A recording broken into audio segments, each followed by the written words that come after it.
Hey guys, it is Jennifer and I am ready to dive into another 5 and 5 with you guys, so let's go.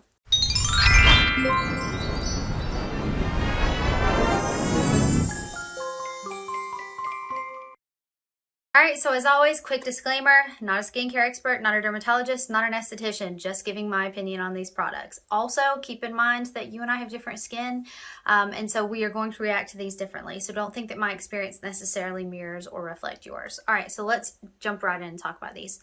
Alright, so the first thing is going to be this Pixi Rose Oil blend. I really liked it a lot. I'm not going to be repurchasing because I have another facial oil that I'm getting ready to use, but if I were in the game for a facial oil, I would definitely consider repurchasing this. It's probably one of my top facial oils that I've ever used. It just has such a nice, like, rosy smell. But it didn't break me out. I felt like it did sort of add to the hydration level of my skin. So I did like this a lot. I've really liked several products that I've tried by Pixi. They always take me by surprise. All right, the next thing is Dr. Dennis Gross, the Pore Perfecting and Refining Serum. I actually really did like this a lot. I do kind of feel like it minimized the looks of my pores. I wouldn't say that it actually shrunk them because I don't think that's possible, but I do feel like it kind of minimized things a bit. It also really absorbs into the skin, which I always appreciate in a nice serum. But yeah, so I would consider repurchasing this. You know how it is. I got a ton of things in my lineup to try, but it was pretty good. And I think the reviews are also reflecting my experience, but I think it's a decent product, and it did kind of make my skin look a little bit smoother, I think. All right, next we have a Dr. Brandt Triple Peptide Eye Cream. I really liked this a lot. I actually did recommend this to my sister as an eye cream that she could try, just because I found it moisturizing. I didn't see that it like reduced my fine lines or anything like that. As you can see, I don't really have a ton of fine lines. I don't have like crow's feet or anything like that yet, but I do have a couple. The biggest thing I have is discoloration. So I felt like this was a hydrating to that area, which I always appreciate for my concealer. I want a nice hydrated under eye area, but I didn't notice that it did anything for my discoloration or necessarily the fine lines. But it really like absorbed really nicely, and it was a good experience putting on. It's not the eye cream of the century, but it was pretty good. So if you're looking for one, you might want to give this a try. I know it's out there because it's been in some boxes, so you can find it fairly cheap if you buy it from an individual. But it's just a suggestion. It was fairly decent. So I wouldn't purchase this again because I try so many other things, but I would recommend this to somebody that's looking for a decent eye cream depending on what their needs are.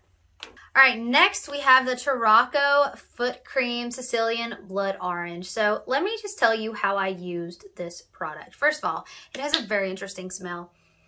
It does smell citrusy, but there's also like a hint of tobacco in there to me. And I don't know if that's just me or if that's legitimately supposed to be there. I don't know. But let me tell you how I used this. I did not use this as a true foot cream.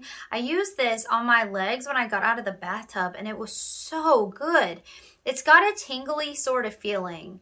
And if I remember correctly, they said this was really good for circulation, if I remember correctly. But on the back, it just says apply onto feet and heels, so I may be wrong. But I found it to be really good. Like it sort of moisturized my legs, and I found like it kind of helped my circulation. So I kind of enjoyed using this again as an aftershave lotion. I thought it was pretty good. Finally, the star product in this 5 and 5 is the Biore UV Watery Essence SPF Aqua Rich sunblock. So I talked about this in my K-Beauty skincare haul, or my K-Beauty haul that I did, and I will link that above. I love this sunscreen. It is so thin. I do not know how they get it so thin. Let me see if I can squeeze out a little bit in here. I bet there's a little. Come on, come on.